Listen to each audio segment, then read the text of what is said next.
Iran युद्ध के बीच भारत में ऐसे टला ऊर्जा संकट। भारत ने अपनी दूरदर्शी रणनीति और इंडिया फर्स्ट नीति के दम पर खुद को इस बड़े झटके से बचा लिया है।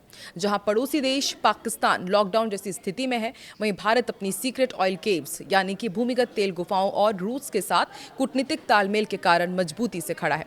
नमस्कार, मैं हूं आकांक्षा और आप देख रहे हैं न्यूज 18 का डिजिटल प्लेटफॉर्म। ईरान और इजरायल के बीच जारी भीषण युद्ध ने वैश्विक ऊर्जा बाजार को हिलाकर रख दिया है। स्ट्रेट ऑफ हॉर्मुज के बंद होने से दुनिया भर में तेल की आपूर्ति बाधित हुई है और भारत के लिए भी स्थिति बेहद चुनौतीपूर्ण है, क्योंकि देश अपनी लगभग 90% कच्चे तेल की जरूरत आयात के जरिए पूरी करता है। इसके अलावा एलपीजी का लगभग 60% और एलएनजी का करीब 50% भी विदेशों से ही आता है। हालांकि भारत ने अपनी दूरदर्शी रणनीति और इंडिया फर्स्ट नीति के दम पर खुद को इस बड़े झटके से बचाया। हम देख रहे हैं कि पड़ोसी देश पाकिस्तान, बांग्लादेश, यहाँ सब जगह हालात बेकाबू हो चुके हैं, लेकिन भारत अपनी सीक्रेट ऑयल केव्स यानी कि भूमिगत तेल गुफाओं के साथ साथ और दूसरे देशों के कूटनीतिक तालमेल के कारण मजबूती से खड़ा हुआ है। दरअसल सरकार ने रणनीति के तहत पिछले कुछ वर्षों में भूमिगत तेल भंडारण गुफाएं यानी कि अंडरग्राउंड ऑयल स्टोरेज कैवर्न्स बनाई और तेल आयात के स्रोतों को व्यापक रूप से विविध बना दिया।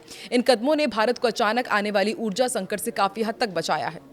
और केंद्रीय पेट्रोलियम मंत्री हरदीप सिंह पुरी के मुताबिक भारत के पास फिलहाल करीब 25 दिनों का कच्चा तेल भंडार मौजूद है।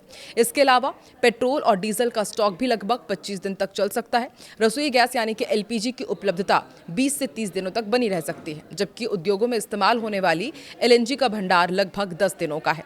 भारत की ऊर्जा सुरक्षा का सबसे अहम आधार उसकी भूमिगत रणनीतिक तेल भंडारण गुफाएं हैं। ये 3 प्रमुख स्थानों पर बनाई गई हैं: विशाखापत्तनम, बेंगलुरु और पादुर में। इन गुफाओं को भारतीय सामरिक पेट्रोलियम रिजर्व लिमिटेड ने विकसित किया है। इनकी कुल भंडारण क्षमता 5.33 मिलियन मीट्रिक टन यानी कि करीब 4 करोड़ बैरल है, जो भारत के लगभग 10 दिनों की जरूरत पूरी कर सकती है। इन भूमिगत भंडारों की खासियत यह भी है कि ड्रोन या फिर मिसाइल हमलों से पूरी तरह से सुरक्षित रहते हैं और प्राकृतिक आपदाएं यदि आती हैं तो भी इन्हें ये कम प्रभावित करती हैं। आग या तेल रिसाव का खतरा भी कम होता है। सरकार ने अभी तक इन रणनीतिक भंडारों का इस्तेमाल नहीं किया है। जरूरत पड़ेगी तो ये आपूर्ति संकट के दौरान एक सुरक्षा कवच के रूप में काम करते हैं। ईरान युद्ध के बाद भारत ने अपने तेल आयात के स्रोतों को और अधिक विविध बनाया है।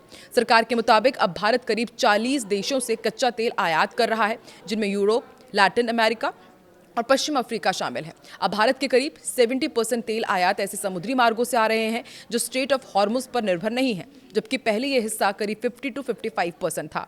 भारत की ऊर्जा रणनीति में रूस से आयात होने वाला तेल भी अहम भूमिका निभा रहा है। पिछले साल इसी मुद्दे पर अमेरिका ने भारत की आलोचना की थी। अमेरिकी राष्ट्रपति डोनाल्ड ट्रंप ने उस समय रूसी तेल खरीदने को लेकर भारत पर अतिरिक्त 25% टैरिफ भी लगाया था, लेकिन मार्च 2026 में मिडिल ईस्ट संकट के चलते अमेरिका ने भारत को रूसी तेल खरीदने की अस्थायी छूट दे दी। इसके बाद भारत ने तेजी से रूसी तेल खरीद बढ़ा ली और रिपोर्ट्स के अनुसार भारत ने करीब 3 करोड़ बैरल रूसी कच्चा तेल खरीदा है, जो दक्षिण एशिया के आसपास टैंकर्स में मौजूद था। ऊर्जा आपूर्ति बनाए रखने के लिए भारत ने अफ्रीकी देशों से भी खरीद बढ़ाई है। अंगोला से मार्च के पहले 10 दिनों में करीब 34 लाख बैरल तेल आयात किया गया। वहीं कांगो गणराज्य से भी करीब 19 लाख बैरल तेल खरीदा गया है और एक्सपर्ट्स का मानना है कि कुल मिलाकर भारत के पास अभी 10 करोड़ बैरल तेल तक की संभावित उपलब्धता है। बता दें कि भारत दुनिया का दूसरा सबसे बड़ा एलपीजी आयातक और सालाना 3.13 करोड़ टन एलपीजी की खपत होती है।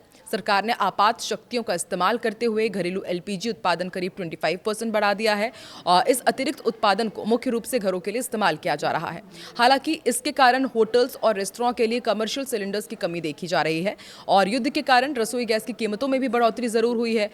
होटल्स और रेस्टोरेंट्स भी प्रभावित हुए हैं और सरकार ने आपातकालीन शक्तियों का उपयोग करते हुए एलपीजी उत्पादन बढ़ाया है और माना जा रहा है कि अब आगे इसी तरीके से एलपीजी का उत्पादन बढ़ता जाएगा। आपको क्या लगता है, आने वाले दिनों में क्या भारत के सामने एलपीजी या फिर गैस की समस्या होने वाली है? जिस तरीके से भारत ने इमरजेंसी सिचुएशन में खुद को मजबूत तरीके से खड़ा किया है, ये आगे भी जारी रहेगा? कमेंट सेक्शन में अपनी राय जरूर दें।